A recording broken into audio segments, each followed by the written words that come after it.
from Stanford. We didn't drop out, and we gather every couple of weeks to talk about all things AI.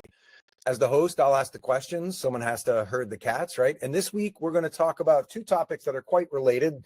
Kapa first came up with the idea that there's a lot going on in the headlines about AI, crime, justice, punishment. And then there's a bunch of recent happenings as well in the news about reviving ancient DNA. AI touches everything these days, but these are two things that are really deep in the news. The first bit is really about, we started really by talking about AI and traffic enforcement. So Kapa, do you just want to talk a little bit about what you saw, what you think? Sure. San Francisco is rolling out some traffic cameras that we have all been made aware of, those of us who live in the Bay Area. So it's just been something on my mind. I started looking into what is the problem with speeding. Is it getting worse? Is it getting better? Are people, more people dying, less people dying from traffic accidents?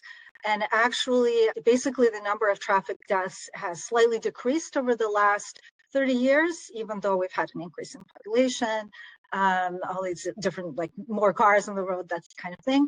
But the problem is that pedestrian deaths have gone up somewhat because even though, as you know, cars get safer, there's more technology, but you know, we haven't grown an exoskeleton. So if someone's hit by a car, then unfortunately it can lead to bad consequence. So that's kind of what's been on people's minds, pedestrian deaths especially.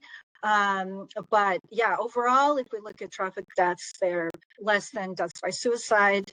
Deaths from overdoses in the US are twice as many as deaths from car accidents. So we're the concern is kind of been put in the public eye, but as something that can be maybe addressed with technology and more than the other two.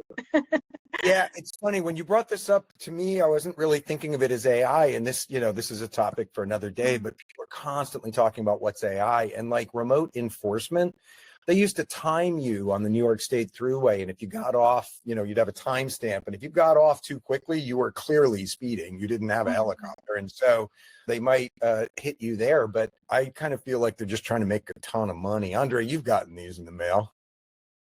Well, it's not exactly about AI yet, but I was actually surprised when I would get on the HOV lane, right?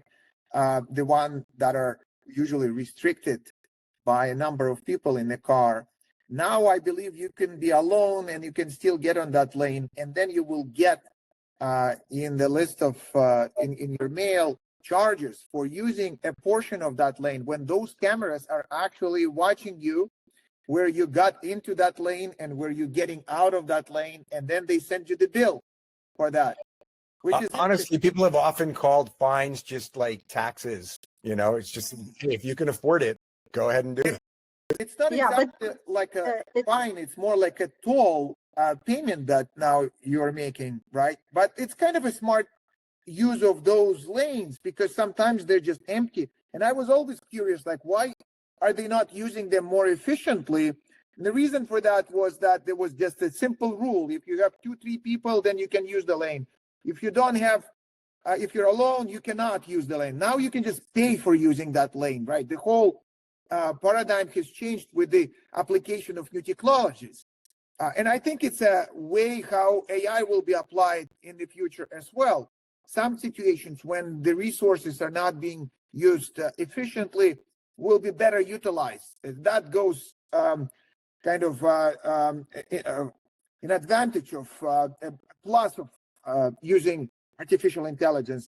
But there are also all kinds of compromises that happen there as well. Like it's just becoming more commercialized, for example, and AI is just helping commercialize, including even the crime kind of what Kapa described. Is it actually being used for truly public safety or just generating more revenue?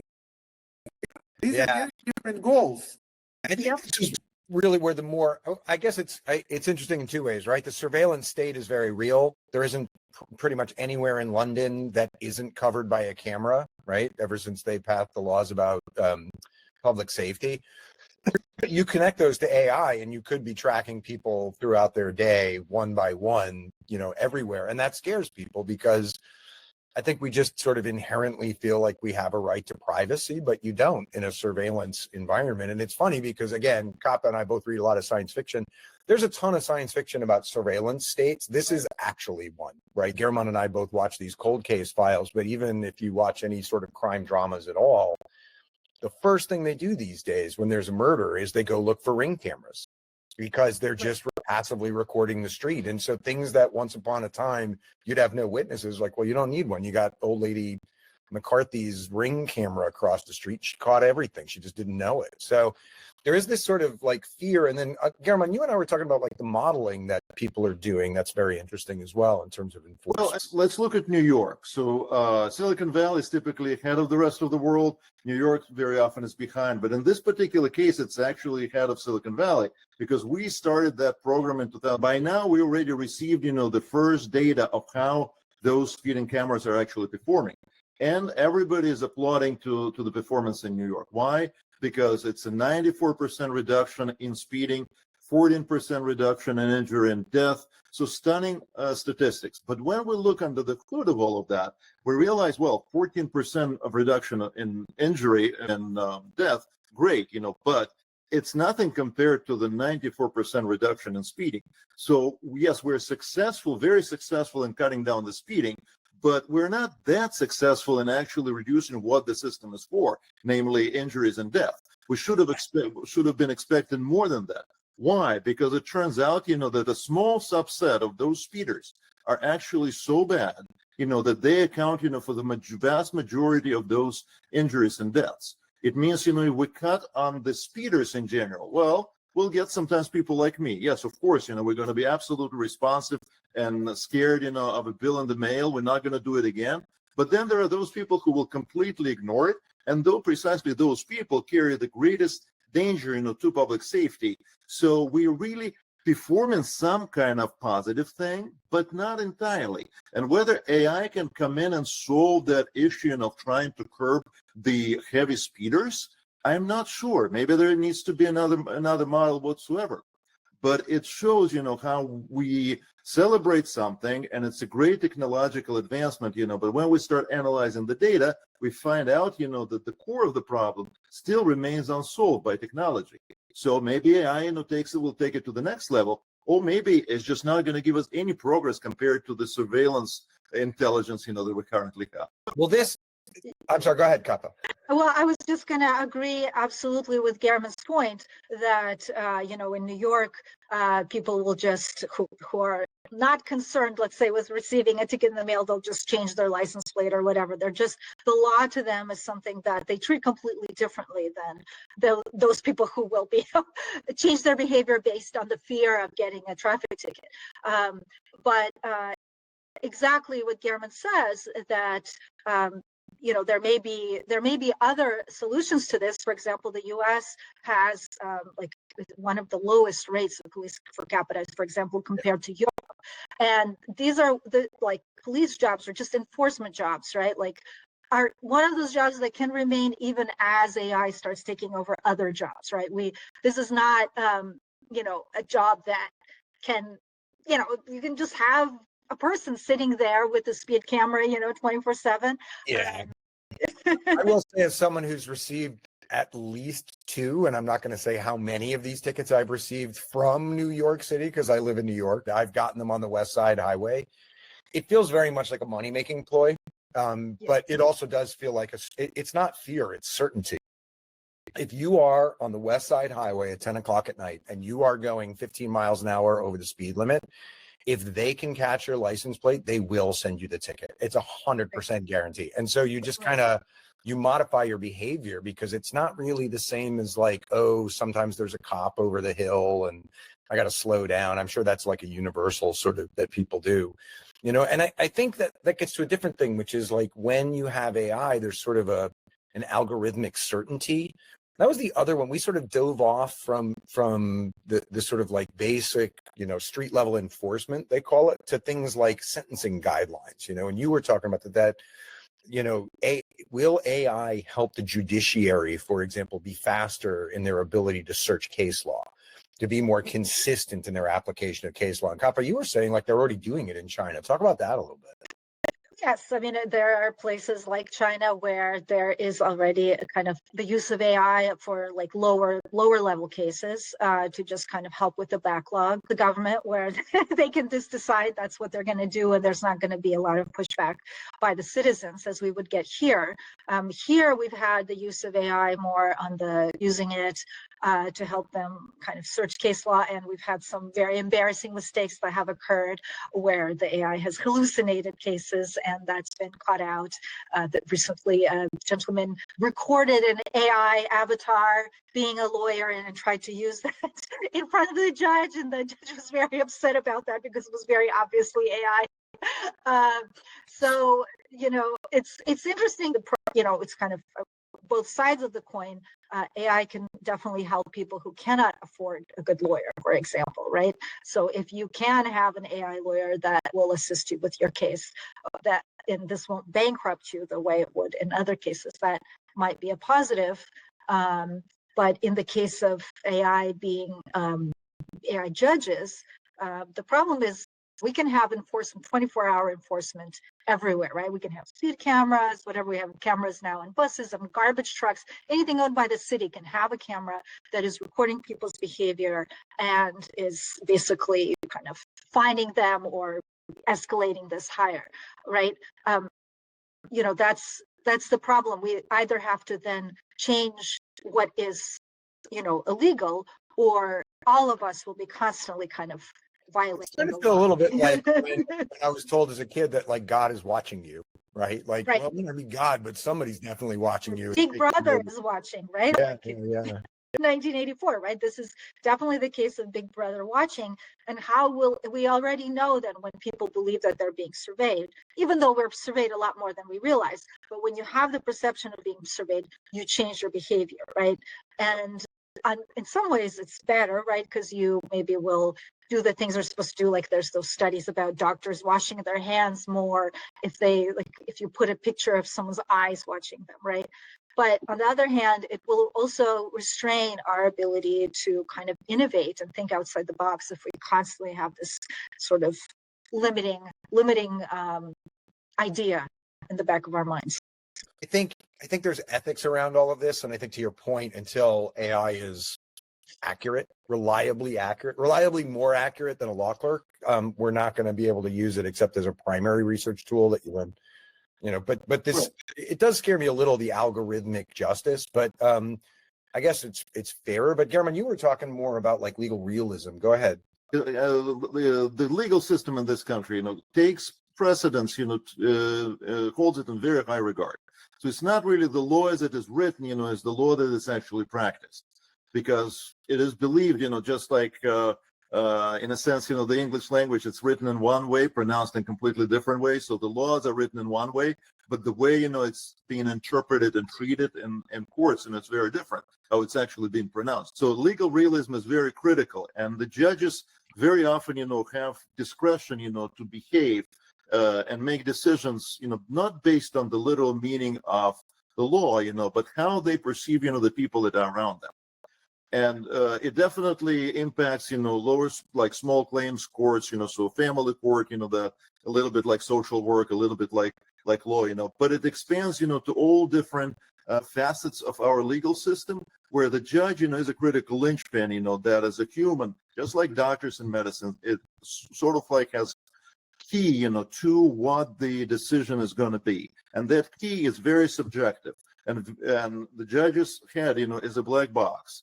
He's not being like monitored. We don't know what they read. It's all a little bit kind of behind the screen. So that's an opportunity to open that veil a little bit, obviously. But at the same time, it's such a big chunk of culture and the way the whole system that's considered to be critical to society runs. To get to that level and apply AI there and try to break that legal realism and turn it into a little bit more legalism on the one hand, and introduce AI, that will be using like literally the law to produce various possible decisions and then identifying, the best one based on formal properties. I think that may be a little bit not very realistic. But as we all know, AI starts and behaves the best in situations when efficiencies need to be created. So that it's entry point into any domain of our life. If they start, by creating efficiencies in the legal field, and there are tons of inefficiencies there, so progressively, people start using it more and more for the critical domain of decision making that currently judges, hold close to them. I think the one thing that scares me about all of this is we've been trying to quantify crime for quite a long time. And there's this idea that like once a measure becomes an outcome, it's no longer a valid measure, right? Because people will game the system. And so CompStat has been around for quite a while. And it's, if you've ever watched The Wire, they have meetings. And I live in a town, excuse me, I live in a town outside of Manhattan that actually is as far outside of the city limits as you're allowed to live and still be in the uniformed services. So there's a lot of cops and firemen in my town. I know a lot of them. I knew one guy who was actually in charge of the data analytics of NYPD for a bit. Very, very smart guy. And he was saying there's really two problems.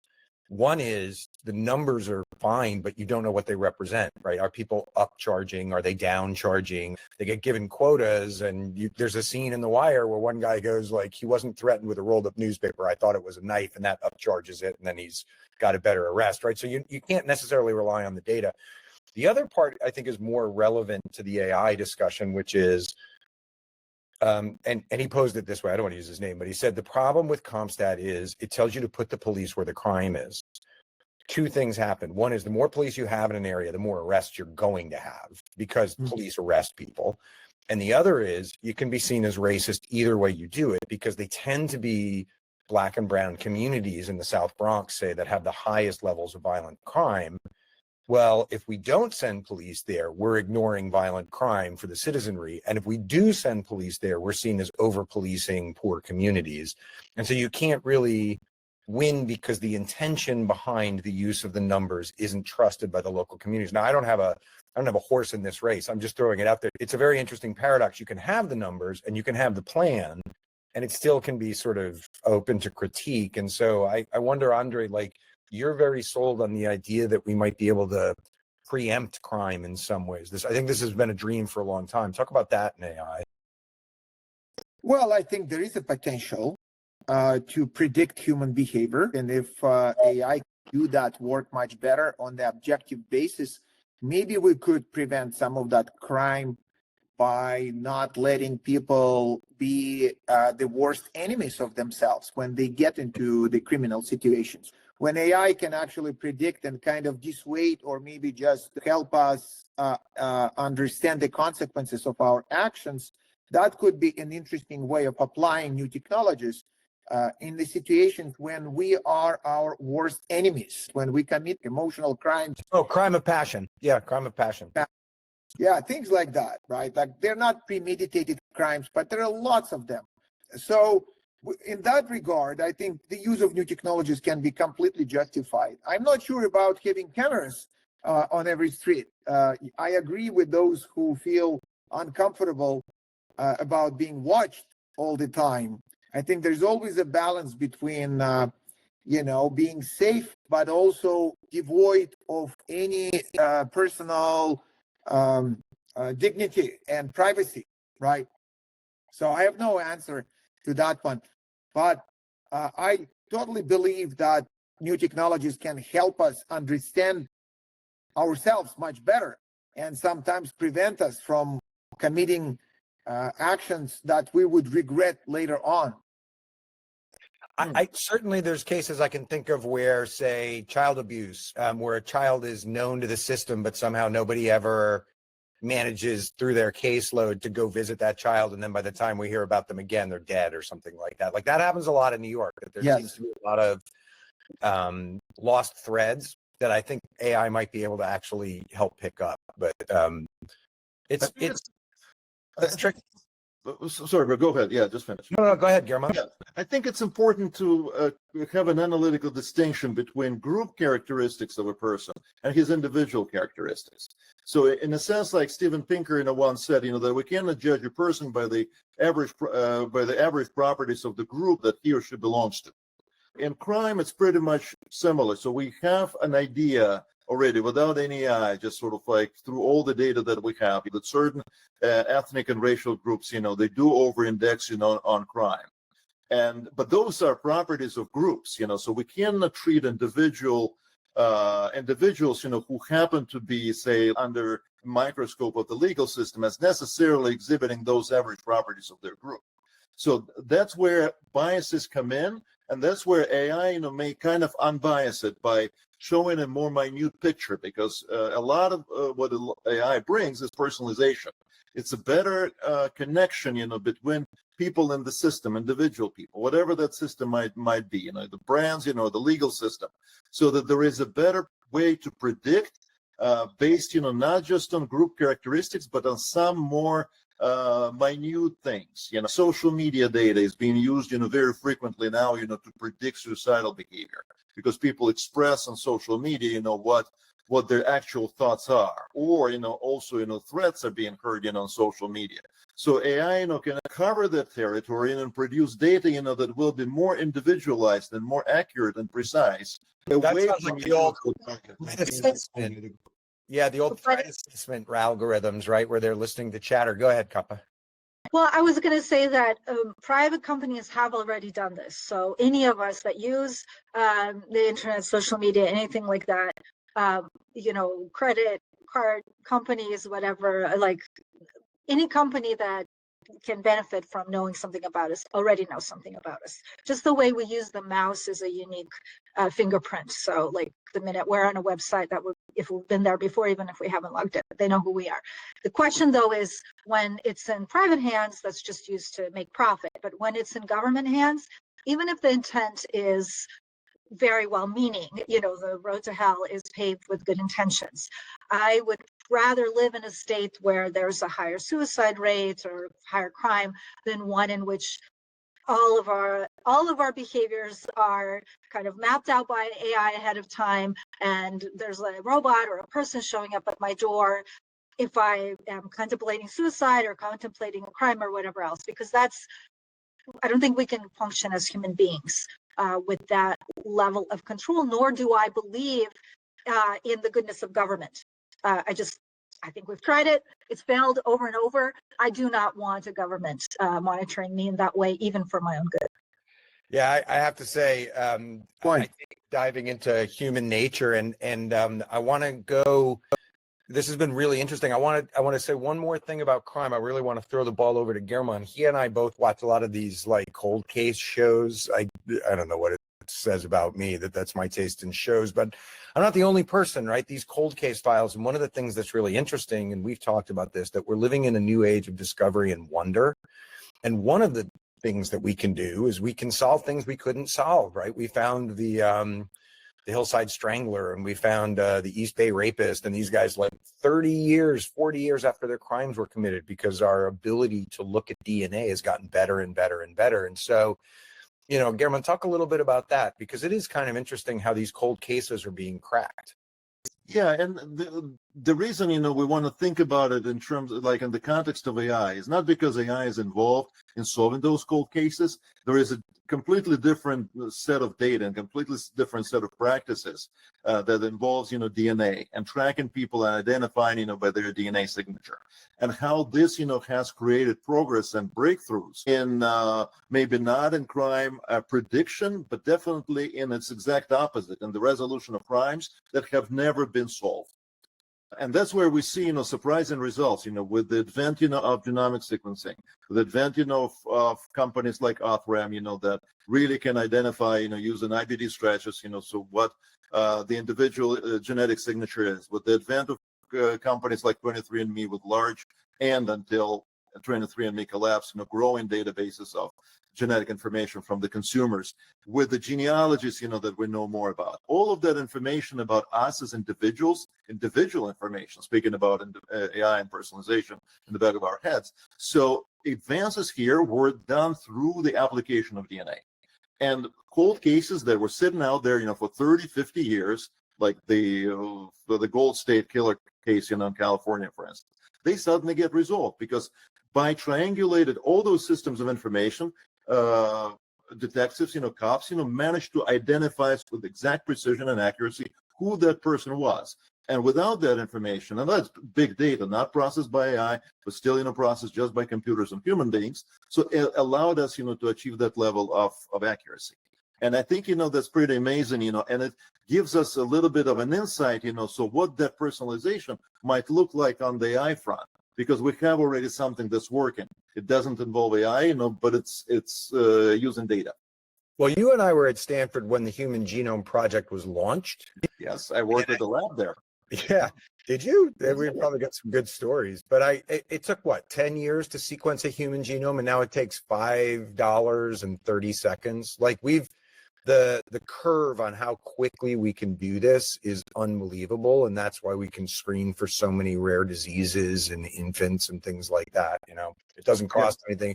It's pretty immediate. But the other thing is we're being able to go further and further back in time with ancient DNA. So we have figured out that we did not compete with Neanderthals exclusively. We also mated with them because if you're not sub-Saharan African, we've all got a little, Neanderthal DNA, and we're starting to understand a little bit more about human evolution. But this week in the news was I'm not going to say the words I want to, the news that a dire wolf has been recreated using ancient DNA and CRISPR technologies.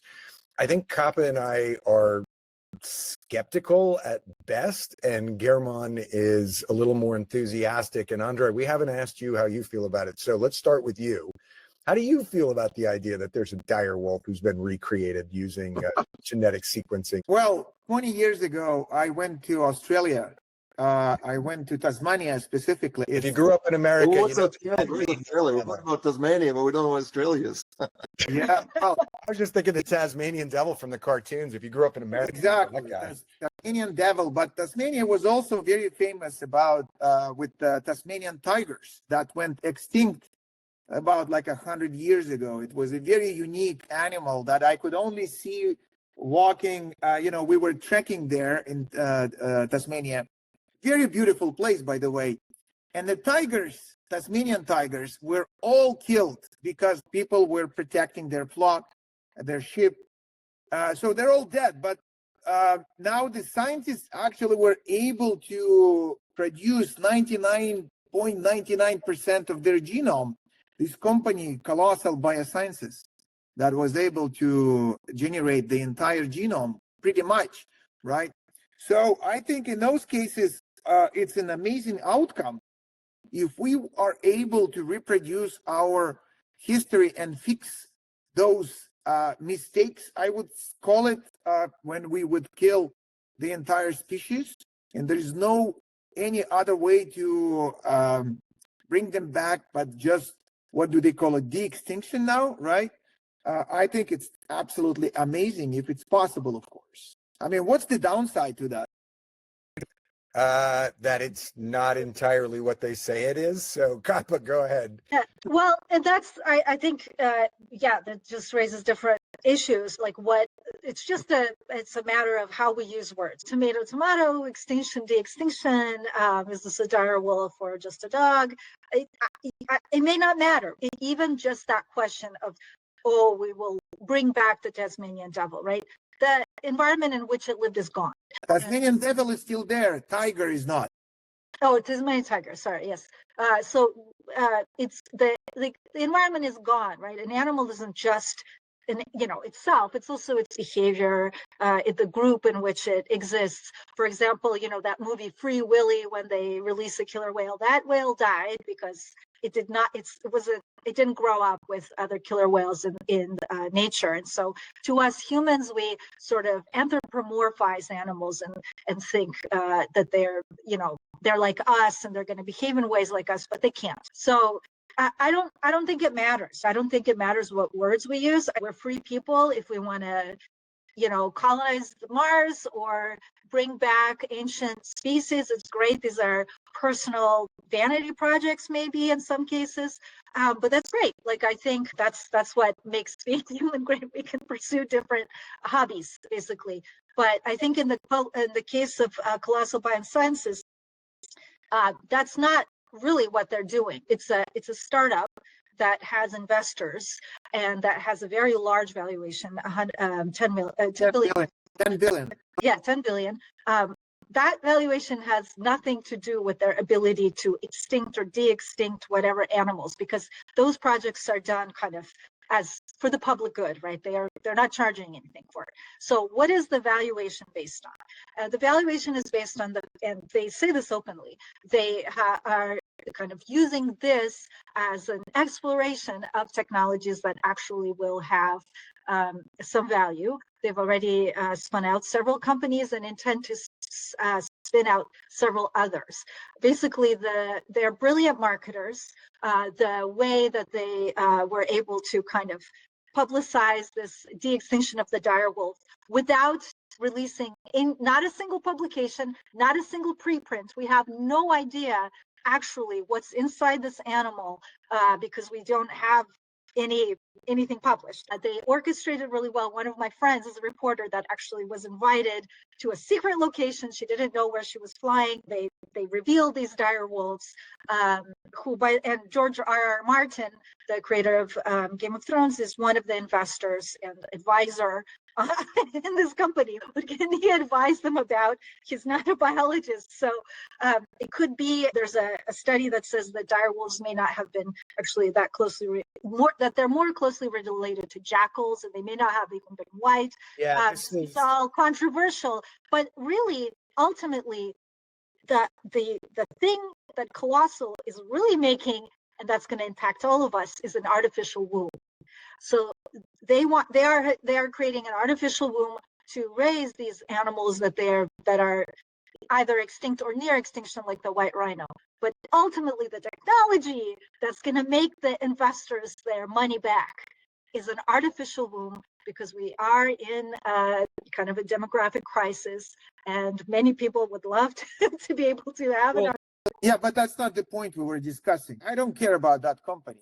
I care about our ability as humanity to bring back the extinct animals, different species that existed in the past, and we would never have a chance to meet them again. Now we do have that chance, right? I understand the point that you were making, that maybe these are not the same animals. Well, if these are not the same animals, again, it's a different question. How close we can come to reproducing the ancient animals the way they used to be. Obviously, we live in different conditions. They cannot just, proliferate or survive even in the current conditions. I understand all of that.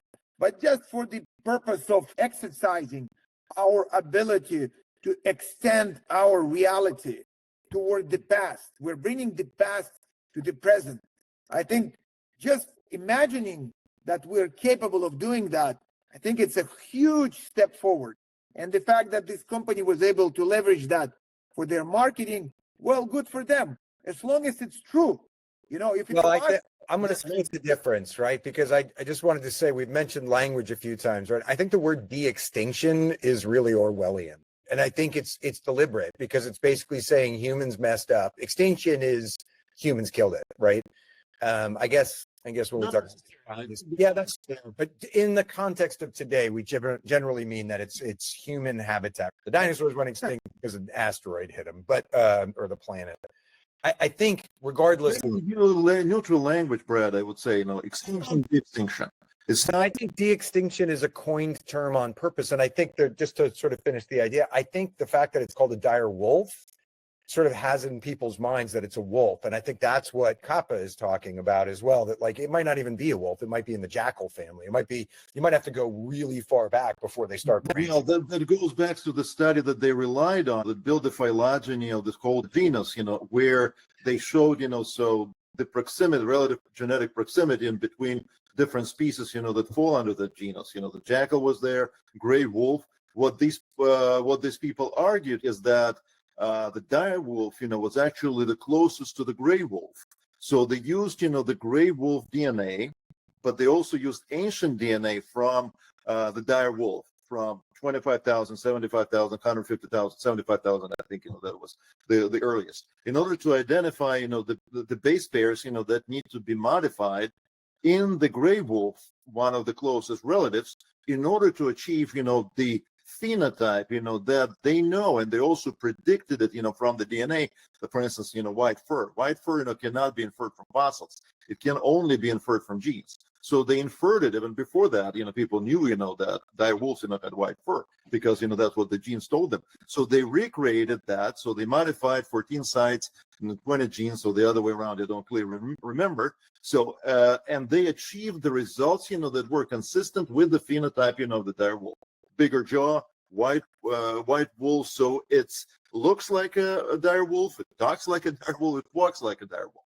So why not call it de-extinction? Because that's what it looks like. If we have high expectations of something, of course, we're always going to be unhappy. But if we go with what's actually science can accomplish as a first step, why don't we? Good point. That part's very inspiring, and I think reanimated them. They didn't say that the bones suddenly became walking again. No. So they showed precisely how it's done, but the creature that they created using an ancient DNA, it actually does look like the dire wolf. And the gray wolf or jackal do not. Well, let's be technical then, because they didn't use DNA. They used a blueprint from ancient DNA and they modified a modern DNA, right? So, I mean, I think part of where I'm going with this is I think it's actually very complicated to talk about this stuff, because what we used to think was a species is being challenged. And that happens when you have these massive leaps forward, where we thought that we knew what Homo sapiens was. Now we think Homo sapiens and Homo neanderthalis, it should be Homo sapiens neanderthalis and Homo sapiens sapiens, because we were much closer than we thought we were. And we're sort of getting this revised vision of how evolution worked, say, in the primates. And so whether or not it's a dire wolf, to Kapa's point, there isn't a dire wolf environment for it to live in. It's definitely a genetically modified gray wolf that looks morphologically like a dire wolf. The fact that I can say that with a straight face means we've, to Andrei's point, achieved something unbelievable. Because the fact that we can go in and both find out what the ancient DNA was, compare it to the modern DNA, make some changes, and create a viable living creature is the stuff of science fiction. And not long ago, it was just science fiction. We all remember Dolly. To me, I think part of it is, we're arguing about, is it a dire wolf, isn't it a dire wolf? What it definitely is a triumph of science. It's just not clear to me the value of that triumph yet. And that's where I think the language starts to get into this notion of hype. And, both German and I worked for many years in oncology. Every new wave of oncolytics was going to be the revolution that killed cancer. Well, nothing has been the revolution that's killed cancer, but we have gotten a lot smarter and a lot better at fighting cancer. It's just, every time there's something on the cover of Time magazine going like the silver bullets here, like it's not. I feel that same way about the dire wolf, but I'm not so sure it matters as much. What's definitely true though is that when we start reviving species, what are the consequences? I'm not talking about Jurassic Park, although that definitely has consequences, but like what happens? Where do they live? What rights do they have? What happens when we bring a Neanderthal back? Right? I mean, well, woolly mammoth, maybe the next one. That's going to be the big thing. I don't know who they're going to use as a surrogate mother. An elephant. They're not using me. I opted out. That's coming. Yeah, but I think so we should not kind of dismiss the sort of like the business component, the financial component, the promotional component, because it is important. Going back to the case with the cold cases. Another component to why those cold cases started getting solved is because they achieved public fame through the HBO docu-series about the cold cases. So because when public gets involved, when business gets involved, when money gets involved, things start happening. And it's not pure science, you might say. It's not a pure thing, but things get done. And that changes the world, that we live in. And I think, that's critical. People will find a way to apply that learning, but reviving ancient species, again, language, maybe funky here, but reviving ancient species will have tremendous impact on everything. It's like artificial intelligence, 1956, the first time the word was used, the first time people understood, that's artificial intelligence. It's not artificial intelligence, many people are going to say, but it did create, the impact. So the language of de-extinction, is important, and the language of a revolutionary breakthrough is important because it makes people move, it makes culture move. And I think, we'll sort it out, all the advantages and disadvantages of it all. So just returning for a second to Andrei's point, the attraction that Andrei has to the idea that we can visit these animals that have become extinct, partially at least through human behavior. And that's the point. We are very visual. So for us, it's the visual component. We look at, let's say we have a Tasmanian tiger, it'll probably be in a reserve or a zoo, right? And we see it and it looks like, the last picture we have of one. And that satisfies some kind of almost religious need we have to atone maybe for the sins of humanity. But maybe I'm biased because I studied, animal behavior. It's really behavior in many ways that makes an animal. And those are the genes that they did not work on. They worked on genes that, created the appearance they believed a dire wolf has. Again, they had to actually work around the gene that causes the fur color because it would have caused blindness. Anyway, it doesn't matter. Point is, they created something that looks like a dire wolf. But in a future where very soon we will be able to put on a glasses or a helmet and see whatever we want, it is almost a religious aspect where you have to touch the the body of the resurrected Jesus, right?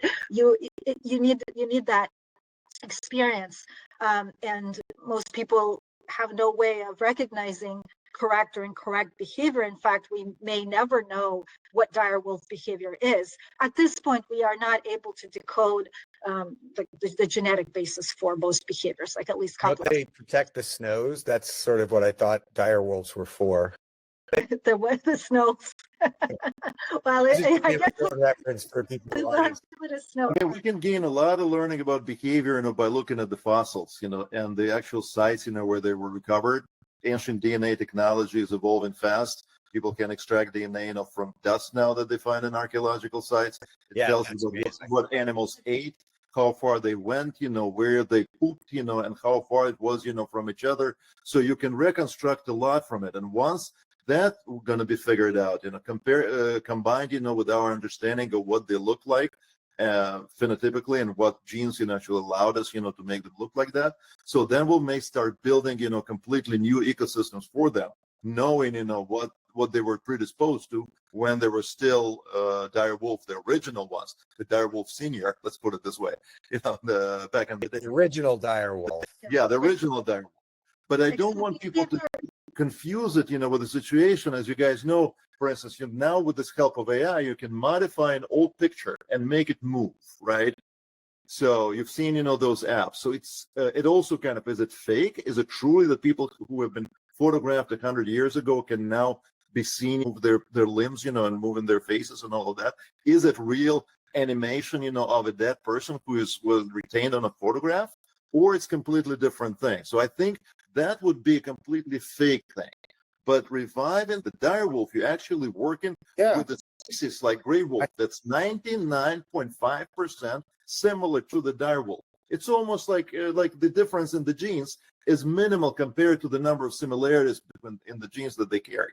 Yeah, it's not just visual. That's I agree with them. Way more than that, right? For visual effect, there are other technologies that can do that quite well for us.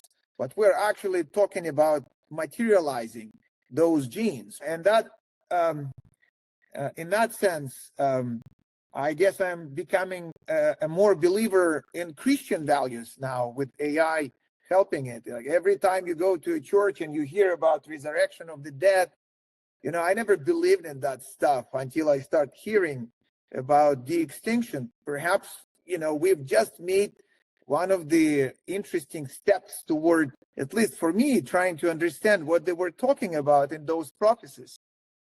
Well, you'll be surprised. In 1910, I'll tell like a very nerdy story. So with an Argentinian anthropologist and paleontologist, Fiorentino Ameghino, in 1910, there was a Congress of physical anthropologists, one of the early ones, happening in Buenos Aires. He was delivering that massive speech telling about how Christian prophecies come in back the discovery of all the fossils of ancient humans, of all the monkeys he was discovering in the New World. So he actually did use biblical references in order to show, look, we're discovering all these bones. The bones that come into life, like an Ezekiel. So so it is like something that again has a precedent in history. Yeah, but that's about the past. We're now talking about the future, that new technologies are actually capable to bring dead people back. I mean, if it's all true that new technologies are capable to bring back extinct DNA, maybe that would be a step toward resurrecting the dead, not just among the animals, but the people as well. For sure, yeah. I think that's where technology comes in very strongly, for sure. Yeah. So in the case of behavior is mainly encoded not in DNA, but on top of the DNA in epigenetic information. You could have exactly the same DNA, but the animal can behave, like what we call an alpha, alpha male or not an alpha male based on changes in the epigenome. So Kapa, I think that's a good note to end on, because I think one question I have for you is, I never expected that they'd be able to sample the DNA of a dire wolf anyway. Like, they're already doing something I didn't think was possible. And we mentioned, German mentioned that he worked in the Human Genome Lab. When that started, that made front page news. Now it's trivial, and we're not that much older. I mean, we're definitely older, but I mean, it wasn't that long ago. So it's possible. I think we're in at the foothills of genetic research. So a question I have for you is, if we were able to learn from ancient DNA, what would we learn? And again, from the AI sort of perspective, like, how does this further just human? I don't even know what we're furthering. That's really, I guess, the why of it all. Like, I know we can resuscitate a dire wolf. I think we called it de-extinction because we all agree extinction is bad. So de-extinction must be good. But that's where I find it kind of Orwellian, because I'm like, we didn't de-extinct it. We just sort of resuscitated two of them to see if we could sort of monkey around in DNA. That is a very pessimistic view of it, right? So I'm going to give you all a chance to sort of comment in on that, and also just how astounding it is that we could even do it. But Kapa, I know you've sort of got some very strong thoughts, so I'll hand you the ball first, and then you hand it off. We're nowhere near decoding it in us, right? So we kind of only can do kind of correlation. Oh, we see this certain pattern in these certain cases, and maybe it's meaningful, maybe it's not. It's great, like it's something that we probably will talk about in another episode, how there's just so much unexplored information available for us to study and learn about both humans, animals, plants, whatever. But yeah, I think we limit ourselves when we think about extinction, bad, good. I mean, extinction has been going on for a billion years practically, right?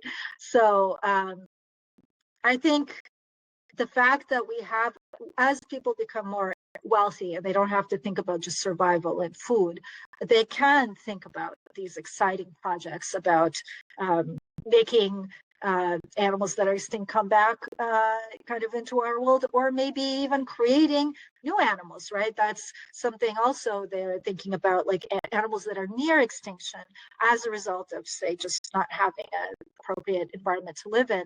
Can we modify them? That's actually one of the projects that Colossus is advising on. Can we modify some of these animals near extinction for them to kind of remain still the animals they are, but to give them a little bit of a leg up so that they can do better in the kind of environment that they have to exist in as a result of, human behavior in large part, right? And that's exciting, rather than kind of constantly thinking about the sins of the past, looking into a future where we can live in harmony with the planet, where we can value all species. Like, I actually love plants, so I feel the extinction of plant species even more intensely than animal species, and that's going on now at a still very big rate. So I'm hopeful for the future, which probably will be heavily assisted by AI, but yeah, I think it'll be great. Mammoths, dire wolves, large, huge, Can't wait huge to ride a mammoth. dragonflies, huge dragonflies, whatever we had in the past, dinosaurs. Yeah, a huge dragonfly would be cool. Andrey, German, any sort of last thoughts?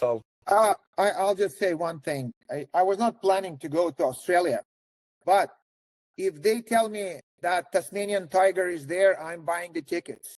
I can't wait for Jurassic Park to become a reality. It's gonna bring a lot of value to this world. I Absolutely. agree. I came back from a safari in South Africa. Seeing elephants, made me reevaluate, my previous life. And if I saw, a woolly mammoth, I would definitely it would be so eye-opening, and I would go there. Even that's going to be such a huge moneymaker for everybody. It's a great thing. So let's create, more woolly mammoths. Let's make sure, they don't go extinct, the moment they got de-extinct because of their tusks, and just kind of let's enjoy life. I think it's all great. Well, on that note, I'm Brad Davidson for The Constant, because the only constants change, and I guess the speed of light, right, German? So, and with that, we'll see you next time. Thanks, everybody. Thank you. Thank you. Bye.